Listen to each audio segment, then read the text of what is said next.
Hey everyone, welcome to biology eighties.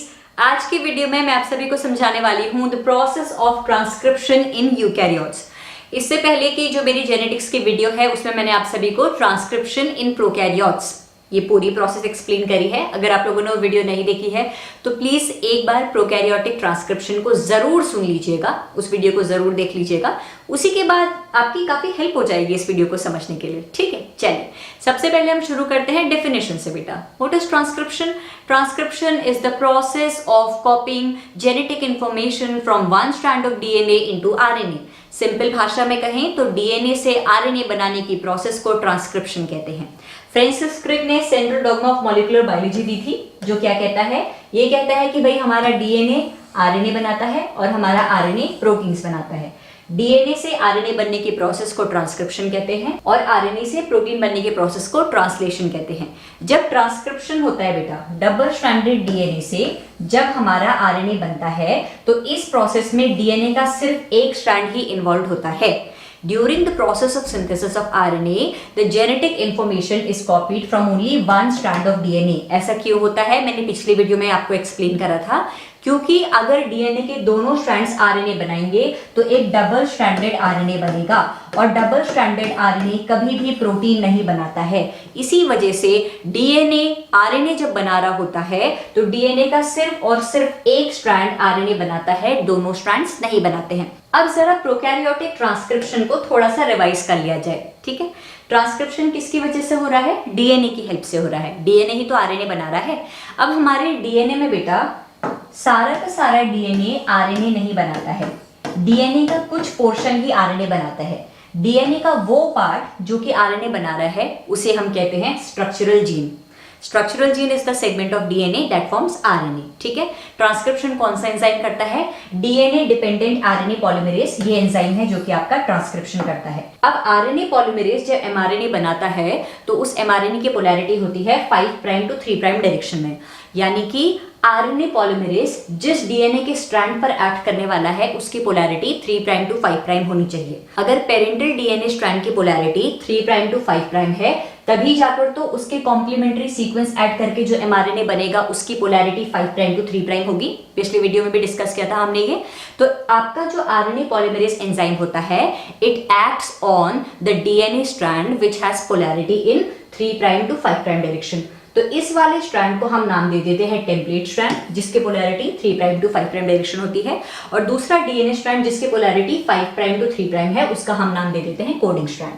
ठीक है, prokaryotes में क्या होता है? आरएनए पॉलीमरेज एक फैक्टर से जुड़ता है जिसका नाम है सिग्मा फैक्टर। सिग्मा फैक्टर से आपका आरएनए पॉलीमरेज जुड़ा, ये दोनों मिलकर प्रमोटर रीजन से जुड़ते हैं। प्रमोटर रीजन से जुड़ने के बाद क्या होता है? डीएनए के दोनों स्ट्रैंड सेपरेट हो जाते हैं।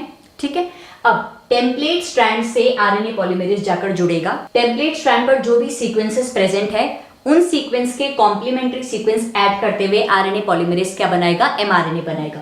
सपोज यहां पर सीक्वेंस प्रेजेंट है ATGC, तो आरएनए पॉलीमरेज कौन सा सीक्वेंस ऐड करेगा? एडेनिन के ऑपोजिट क्या आता है? एमआरएनए बनते हुए एडेनिन के ऑपोजिट थाइमिन नहीं आता है, यूरैसिल आता है। तो यहां पर सीक्वेंस होगा UACG। इस तरीके से हमारा एमआरएनए बनता चला जाता है। आरएनए पॉलीमरेज क्या करता है? It adds nucleotides which are complementary to the template strand और इस तरीके से वो एमआरएनए बनाता है। जैसे ही आरएनए पॉलीमरेज टर्मिनेटर रीजन पर पहुंचता है उससे रो फैक्टर जुड़ जाता है। रो फैक्टर जुड़ने की वजह से क्या होता है? ये डीएनए एमआरएनए का जो हाइब्रिड बन रहा था वो एक दूसरे से अलग हो जाते हैं, आरएनए पॉलीमरेज भी अलग हो जाता है और ये एमआरएनए बाहर आ जाता है, रिलीज हो जाता है। ये होती है बेटा process of transcription. In short क्या हुआ?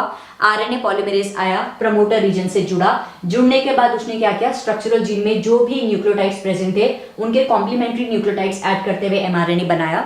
जैसे ही आरएनए पॉलीमरेज भैया हमारे टर्मिनेटर रीजन पर पहुंचे, टर्मिनेटर रीजन पर पहुंचते ही क्या हुआ? डीएनए एमआरएनए का जो हाइब्रिड बन रहा था वो सेपरेट हो गया, आरएनए पॉलीमरेज भी हट गया, एमआरएनए रिलीज हो चुका।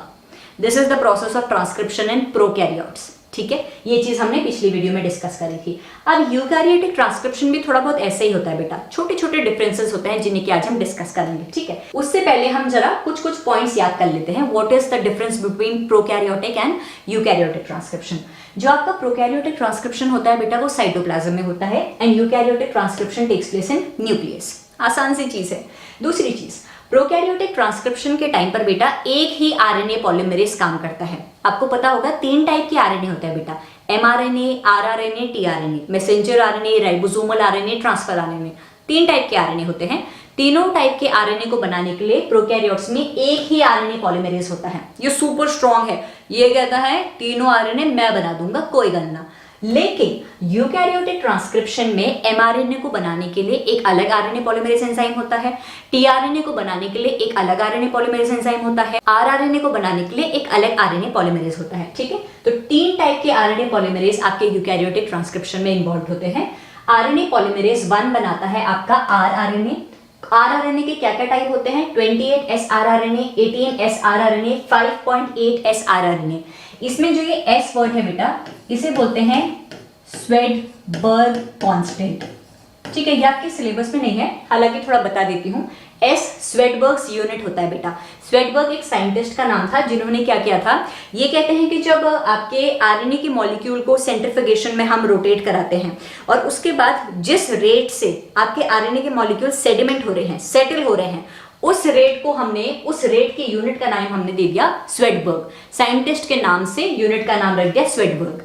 It is the rate at which RNA molecules sediment in a सेंट्रिफिकेशन tube. ठीक है, ये चीज है बस। ठीक है, तो आरएनए पॉलीमरेज 1 आपका बनाता है आरआरएनए। कितने टाइप के आरआरएनए होते हैं? 28S, 18S, 5.8S आरआरएनए होते हैं आपके यूकैरियोट्स में। आरएनए पॉलीमरेज 2 आपका बनाता है एमआरएनए। आरएनए पॉलीमरेज 3 आपका बनाता है टीआरएनए प्लस, इसके अलावा 2 और आरएनए बनाता है 5SR आरएनए। SR का मतलब होता है स्मॉल रेगुलेटरी आरएनए, और SN आरएनए का मतलब होता है स्मॉल न्यूक्लियर आरएनए। ये चीज आपको याद होनी चाहिए, बोर्ड एग्जाम के लिए भी इंपॉर्टेंट है, नीट में भी पूछी जाती है। ठीक है, आरएनए पॉलीमरेज 1, 2 एंड 3 कौन से आरएनए बनाते हैं? शॉर्ट फॉर्म है RMT। आरएनए पॉलीमरेज 1 बनाएगा आरआरएनए, 2 बनाएगा एमआरएनए, 3 बनाएगा टीआरएनए, RMT। ठीक है, तीसरा डिफरेंस क्या है बेटा? प्रोकैरियोटिक ट्रांसक्रिप्शन में सिग्मा फैक्टर और रो फैक्टर इन्वॉल्व होते हैं, याद है ना? सिग्मा फैक्टर क्या करता है? इनिशिएशन ऑफ ट्रांसक्रिप्शन करता है। आरएनए पॉलीमरेज जाकर सिग्मा फैक्टर से जुड़ जाता है, फिर ये दोनों जाकर प्रमोटर से जुड़ते हैं, ट्रांसक्रिप्शन की प्रोसेस को शुरू करते हैं। ठीक है, रो फैक्टर किसके लिए रिस्पॉन्सिबल होता है? टर्मिनेशन के लिए रिस्पॉन्सिबल होता है। आरएनए पॉलीमरेज जाकर जब रो फैक्टर से जुड़ता है तो प्रोसेस ऑफ ट्रांसक्रिप्शन स्टॉप हो जाती है। प्रोकैरियोटिक ट्रांसक्रिप्शन में सिग्मा फैक्टर और रो फैक्टर इन्वॉल्व होते हैं, लेकिन यूकैरियोटिक ट्रांसक्रिप्शन में आरएनए पॉलीमरेज को प्रमोटर से जोड़ने के लिए, ट्रांसक्रिप्शन के प्रोसेस को इनिशिएट करने के लिए सिग्मा फैक्टर की जरूरत नहीं पड़ती। साथ ही आरएनए पॉलीमरेज को टर्मिनेशन करने के लिए, ट्रांसक्रिप्शन के प्रोसेस को खत्म करने के लिए रो फैक्टर की जरूरत नहीं पड़ती। यूकैरियोटिक ट्रांसक्रिप्शन में ना ही सिग्मा फैक्टर होता है ना ही रो फैक्टर होता है, आरएनए पॉलीमरेज खुद ही सब काम करने लग जाता है। बस यही है। ठीक है जी, तो यूकैरियोटिक और प्रोकैरियोटिक ट्रांसक्रिप्शन में 3 डिफरेंसेस हो गए। प्रोकैरियोटिक साइटोप्लाज्म में होता है, यूकैरियोटिक आपका न्यूक्लियस में होता है। प्रोकैरियोटिक ट्रांसक्रिप्शन में एक ही टाइप का आरएनए पॉलीमरेज होगा, यूकैरियोटिक ट्रांसक्रिप्शन में तीनों आरएनए को बनाने के लिए 3 टाइप के आरएनए पॉलीमरेज होते हैं। उसके बाद लास्ट डिफरेंस आया कि प्रोकैरियोटिक ट्रांसक्रिप्शन में सिग्मा और रो फैक्टर होता है, यूकैरियोटिक ट्रांसक्रिप्शन में सिग्मा और रो फैक्टर का कोई रोल नहीं होता है। कुछ और प्रोटीन्स होते हैं जो कि आरएनए की मदद करते हैं इनिशिएशन, टर्मिनेशन करने में, लेकिन उन प्रोटीन्स के बारे में आपके एनसीईआरटी में नहीं दिया है, तो उनको इन डेप्थ पढ़ने का कोई फायदा नहीं है। बस आप इतना याद रखो कि सिग्मा और रो का कुछ काम नहीं होता है यूकैरियोटिक ट्रांसक्रिप्शन में। अब हम आते हैं कि यूकैरियोट्स में ट्रांसक्रिप्शन होता कैसे है बेटा। ठीक है, आइए। प्रमोटर रीजन है, स्ट्रक्चरल जीन है, टर्मिनेटर है। कौन सा रीजन आपका आरएनए बनाएगा? स्ट्रक्चरल जीन आपका आरएनए बनाएगा। ठीक है जी, ये हमारे RNA polymerase, DNA dependent RNA polymerase. RNA polymerase भैया आए और कहां से जुड़ गए? प्रमोटर से जाकर जुड़ गए। ठीक है, आरएनए पॉलीमरेज प्रमोटर से आकर जुड़ गए। प्रमोटर से जुड़ने के बाद क्या हुआ? डीएनए के दोनों स्ट्रैंड्स सेपरेट हो गए। आरएनए पॉलीमरेज किस स्ट्रैंड से जाकर जुड़ रहे हैं? 3 प्राइम टू 5 प्राइम वाले स्ट्रैंड से जाकर जुड़ रहे हैं, जिसे हम टेम्पलेट स्ट्रैंड कहते हैं। ठीक है, आरएनए पॉलीमरेज आया, प्रमोटर से जुड़ा, डीएनए के दोनों स्ट्रैंड सेपरेट हो गए, हमें हमारा टेम्पलेट स्ट्रैंड मिल गया है। अब इसी टेम्पलेट स्ट्रैंड से हम अपने आरएनए को बनाएंगे। आरएनए पॉलीमरेज ने क्या किया? उसने देखा स्ट्रक्चरल जीन में कौन सी सीक्वेंस प्रेजेंट है, AGCATA इस टाइप का सीक्वेंस प्रेजेंट है। इसका कॉम्प्लीमेंट्री सीक्वेंस ऐड करना शुरू कर दिया। आरएनए में एडेनिन थाइमिन के साथ पेयर नहीं करता है, यूरैसिल के साथ पेयर करता है, तो यहां पर आ जाएगा U C G, फिर U, फिर A, फिर U, फिर C, फिर G, फिर A, फिर C, कुछ इस तरीके से सीक्वेंस बन गया, ये हमारा आरएनए बनने लग गया। कौन बना रहा है? आरएनए पॉलीमरेज बना रहा है। जैसे ही आरएनए पॉलीमरेज टर्मिनेटर रीजन पर पहुंचा, टर्मिनेटर रीजन पर पहुंचते ही ये आरएनए पॉलीमरेज इन दोनों का, ये जो हाइब्रिड बना था, इससे सेपरेट हो गया। आरएनए पॉलीमरेज ने डीएनए आरएनए के हाइब्रिड को छोड़ दिया। इनके आरएनए पॉलीमरेज के छूटने की वजह से ये दोनों एक दूसरे से सेपरेट हो गए और आरएनए रिलीज हो गया और ट्रांसक्रिप्शन की प्रोसेस खत्म हो गई। इस तरीके से आपका टीआरएनए और आरआरएनए फॉर्म होता है बेटा यूकैरियोट्स में। सिंपल, जैसी प्रोसेस प्रोकैरियोट्स में थी वैसे ही चला सब कुछ, बस रो फैक्टर और सिग्मा फैक्टर का रोल नहीं था। इस तरीके से आपका टीआरएनए और आरआरएनए फॉर्म होता है। आरएनए पॉलीमरेज आया, प्रमोटर से जुड़ा, स्ट्रक्चरल जेल के कॉम्प्लीमेंट्री सीक्वेंसेस ऐड करे, टर्मिनेटर पर पहुंचते ही डीएनए आरएनए का हाइब्रिड सेपरेट हो गया, आरएनए रिलीज हो गया। इस तरीके से टीआरएनए और आरआरएनए बनता है। लेकिन एमआरएनए इस तरीके से नहीं बनता है बेटा। एमआरएनए के केस में ये जो आरएनए रिलीज हुआ है ये एमआरएनए नहीं कहलाता है, ये कहलाता है एचएनआरएनए। दोबारा से समझ लो, हमने क्या बोला, जब ट्रांसक्रिप्शन प्रोसेस खत्म हो चुकी है तो आरएनए रिलीज हो गया है। इस प्रोसेस को अगर आरएनए पॉलीमरेज 1 कर रहा होता तो कौन सा टाइप ऑफ आरएनए रिलीज होता? आरआरएनए रिलीज होता। अभी डिस्कस किया था हमने कि आरएनए पॉलीमरेज 1 कौन सा टाइप का आरएनए बनाता है? आरआरएनए बनाता है। तो अगर इस प्रोसेस को आरएनए पॉलीमरेज 1, अगर इन भैया का नाम आरएनए पॉलीमरेज 1 होता तो यहाँ पे से कौन सा आरएनए रिलीज होता बेटा? आरआरएनए रिलीज होता। अगर इस भैया का नाम आरएनए पॉलीमरेज 3 होता तो कौन सा आरएनए रिलीज होता? टीआरएनए रिलीज होता। लेकिन अगर ये भैया आरएनए पॉलीमरेज 2 निकला तो जो आरएनए रिलीज होगा उसे हम एमआरएनए नहीं कहते हैं, उसे हम कहते हैं एचएनआरएनए। थोड़ा सा ज्यादा जानते हैं इसके बारे में, ठीक है जी। हमारा आरआरएनए और टीआरएनए तो चुपचाप रिलीज हो जाता है, लेकिन जब आरएनए पॉलीमरेज 2 ट्रांसक्रिप्शन करता है, टर्मिनेटर पर पहुंचने के बाद जो आरएनए रिलीज होता है उसे हम एमआरएनए नहीं कहते हैं, एचएनआरएनए कहते हैं। एचएनआरएनए की फुल फॉर्म होती है हेटेरोजेनस न्यूक्लियर आरएनए, जिसे कि प्री एमआरएनए या फिर प्रिकर्सर एमआरएनए भी कहा जाता है। यानी कि जब आरएनए पॉलीमरेज 2 ट्रांसक्रिप्शन करेगा तो सबसे पहले एचएनआरएनए बनेगा और इस एचएनआरएनए से फिर एमआरएनए बनेगा। ये इमेच्योर एमआरएनए है बेटा, इसको थोड़ी मैच्योरेशन की जरूरत है। ये पूरी प्रोसेस यूकैरियोट्स में कहां हो रही है? न्यूक्लियस में हो रही है, ठीक है। जब ट्रांसक्रिप्शन खत्म हो जाता है तो क्या होता है, ये जो आरएनए रिलीज होता है बेटा, ये जो आरएनए रिलीज हुआ था ये न्यूक्लियस से बाहर आके साइटोप्लाज्म में चले जाता है ताकि वो ट्रांसलेशन कर सके। ट्रांसक्रिप्शन खत्म हो गई, आरएनए रिलीज हो गया, वो न्यूक्लियस से रिलीज होकर साइटोप्लाज्म में चला जाता है।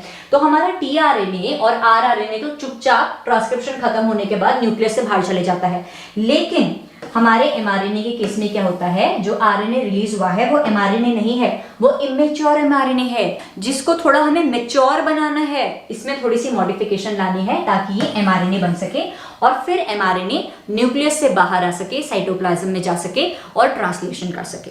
बस यही डिफरेंस आता है टीआरएनए, आरआरएनए और एमआरएनए के फॉर्मेशन में। टीआरएनए और आरआरएनए को बनने के लिए कोई मॉडिफिकेशन की जरूरत नहीं होती है। ट्रांसक्रिप्शन खत्म हुआ, उन्होंने कहा यार ट्रांसक्रिप्शन खत्म हो गया, बन गया, मैं न्यूक्लियस से बाहर जा रहा हूँ साइटोप्लाज्म में, मुझे ट्रांसलेशन करना है। लेकिन एमआरएनए जब बन रहा होता है तो एमआरएनए के बनने से पहले बनता है प्री एमआरएनए, जिसे कि हम एचएनआरएनए कहते हैं। इसमें थोड़ी सी मॉडिफिकेशन होगी, मॉडिफिकेशन होने के बाद फाइनली फुली प्रोसेस्ड एमआरएनए बनेगा और तब जाकर वो न्यूक्लियस छोड़ देगा। क्या होती है बेटा ये मॉडिफिकेशन? ये है हमारा एचएनआरएनए, जिसे कि हम हेटेरोजेनस आरएनए, प्रिकर्सर एमआरएनए या फिर प्री एमआरएनए भी कहते हैं। इसकी पोलैरिटी क्या है? 5 प्राइम टू 3 प्राइम डायरेक्शन में है, क्योंकि आरएनए पॉलीमरेज किस डायरेक्शन में आरएनए बनाता है? 5 प्राइम टू 3 प्राइम में बनाता है। इसमें जो मॉडिफिकेशंस होती हैं 3 स्टेप में होती है बेटा। पहला स्टेप होता है कैपिंग, दूसरा स्टेप होता है टेलिंग और तीसरा स्टेप होता है स्प्लाइसिंग। कैपिंग किस एंड में होती है? 5 प्राइम एंड में होती है। इस तरीके से याद कर लीजिए कि एक बच्चा है जो कि 5th क्लास का है, मैंने 5वीं क्लास के बच्चे को टोपी पहनाई, मैंने 5th क्लास के बच्चे को टोपी पहनाई, इस तरीके से मैंने लर्न किया था। तो मैंने 5वीं क्लास के बच्चे को टोपी पहनाई, यानी कि जो कैपिंग की प्रोसेस है वो 5 प्राइम एंड ऑफ एचएनआरएनए में होती है। जो टेलिंग की प्रोसेस है वो 3 प्राइम एंड ऑफ एचएनआरएनए में होती है। यहां पर होगी आपकी टेलिंग, ठीक है, यहां पर होगी आपकी कैपिंग। अब कैपिंग में क्या होता है बेटा? कैपिंग में 5 प्राइम एंड पे methyl guanosine triphosphate nucleotide add हो जाता है। मिथाइल ग्वानोसिन ट्राइफॉस्फेट, ये न्यूक्लियोटाइड जाकर 5 प्राइम एंड से जुड़ जाता है। Capping is the process in which methyl guanosine triphosphate gets attached to 5 prime end of HNRNA। ये कैपिंग हो गई। टेलिंग क्या होती है? टेलिंग एक ऐसी प्रोसेस होती है जिसमें HNRNA के 3 प्राइम एंड पे एडिनाइलेट रेसिड्यूज जुड़ जाते हैं बेटा। एडिनाइलेट का दूसरा नाम होता है एडिनोसिन मोनोफॉस्फेट। एडिनोसिन मोनोफॉस्फेट, ठीक है जी। ये होती है हमारी टेलिंग। और कितने एडिनाइलेट रेसिड्यूज जुड़ते हैं? 200 to 300 आपके एनसीईआरटी में दिया हुआ है। Capping is the process in which methyl guanosine triphosphate gets attached to 5 prime end of HNRNA, whereas tailing is the process in which 200 to 300 residues of adenylate, जिसे कि हम एडिनोसिन मोनोफॉस्फेट भी कहते हैं, this gets attached to 3 prime end of HNRNA। 2 step हो गए। तीसरा step होता है बेटा स्प्लाइसिंग। स्प्लाइसिंग में क्या होता है? ये आपका HNRNA है जिसकी डायरेक्शन क्या है? 5 प्राइम टू 3 प्राइम है। इस पे कैपिंग हो गई, यहां पर कैपिंग हो गई। कैपिंग में क्या हुआ? मिथाइल ग्वानोसिन ट्राइफॉस्फेट अटैच हुआ, यहां 3 प्राइम एंड पे टेलिंग हो गई। टेलिंग में क्या हुआ? एडिनाइलेट रेसिड्यूज अटैच हुए। अब स्प्लाइसिंग क्या होती है बेटा? देखो, mRNA पूरा का पूरा mRNA प्रोटीन नहीं बनाता है, जैसे कि पूरा का पूरा DNA mRNA नहीं बनाता है। DNA का कुछ पार्ट ही RNA बनाता है और उस पार्ट को हम बोलते हैं स्ट्रक्चरल जीन। उसी तरीके से पूरा का पूरा RNA आपका प्रोटीन नहीं बनाता है। RNA के कुछ पार्ट्स ही बेटा प्रोटीन बनाते हैं।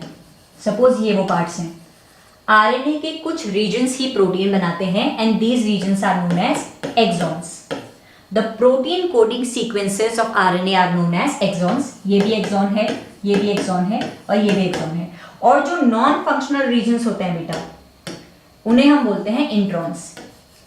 ये आपके इंट्रॉन्स हैं, ठीक है। ये प्रोटीन नहीं बनाते हैं बेटा, ये इंट्रॉन्स है, ये भी इंट्रॉन्स है, ये भी इंट्रॉन्स है, ठीक है।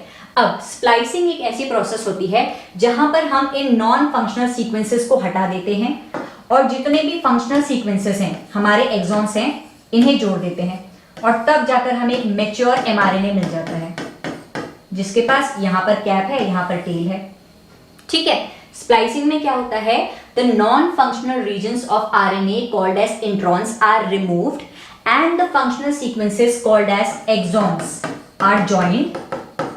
बस ये होती है आपकी स्प्लाइसिंग। अब स्प्लाइसिंग कौन करता है? आपको याद है हमने यहाँ पर एक टाइप का RNA पढ़ा था, small nuclear RNA। This small nuclear RNA is responsible for splicing. क्या होता है बेटा? ये हमारा स्मॉल न्यूक्लियर RNA है, snRNA। ये स्मॉल न्यूक्लियर RNA इंट्रॉन से जाकर जुड़ जाता है बेटा, इंट्रॉन से जाकर जुड़ता है और जो ये कॉम्प्लेक्स फॉर्म होता है, this is known as spliceosome, ठीक है जी। क्या होता है? स्प्लाइसिंग की प्रोसेस के दौरान स्मॉल न्यूक्लियर RNA इंट्रॉन से जाकर जुड़ता है, जहां जहां पर इंट्रॉन है वहां पर जाकर जुड़ता है और एक कॉम्प्लेक्स फॉर्म होता है स्प्लाइसियोसोम। इस कॉम्प्लेक्स के फॉर्म होते ही इंट्रॉन्स रिमूव हो जाते हैं, अब एक्सॉन्स जुड़ जाते हैं। हमें फाइनली हमारा मैच्योर mRNA मिल गया है, ट्रांसक्रिप्शन की प्रोसेस खत्म हो चुकी है।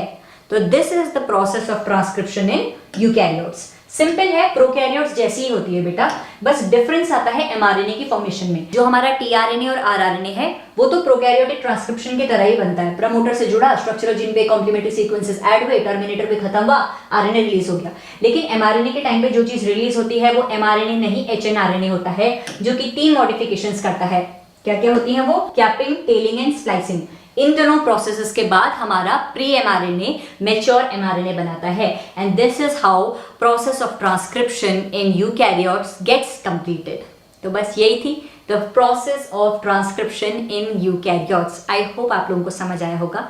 If you like this video, make sure you hit the like button and subscribe to my channel for the upcoming videos. Thank you so much for watching this video.